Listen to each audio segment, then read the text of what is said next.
Hi నానమ్మ. మేము మా నానమ్మ ఫ్రెండ్స్. మా నానమ్మ మీతో కొన్ని విషయాలు షేర్ చేసుకుంటా అంట. చూద్దాం. నానమ్మ నీకు ఎన్ని సంవత్సరాలు? 80 సంవత్సరాలు.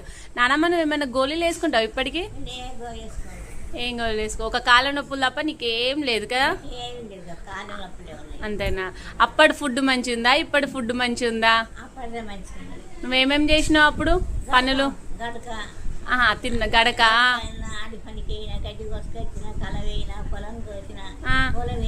అన్ని నువ్వే చేసావు. తాతయ్య నువ్వు.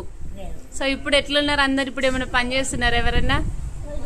ఇప్పుడు ఏం పనిలే, వాషింగ్ మిషన్ వచ్చింది. అప్పుడు నీళ్ళు ఎట్లా తీసుకొచ్చుకునే వాళ్ళు మీరు? బోర్ లేదు, ఏం లేదు. పొయ్యి కట్ట మీద. అప్పటి నుంచి మంచిగా స్ట్రాంగ్ ఉన్నావు. మంచిగా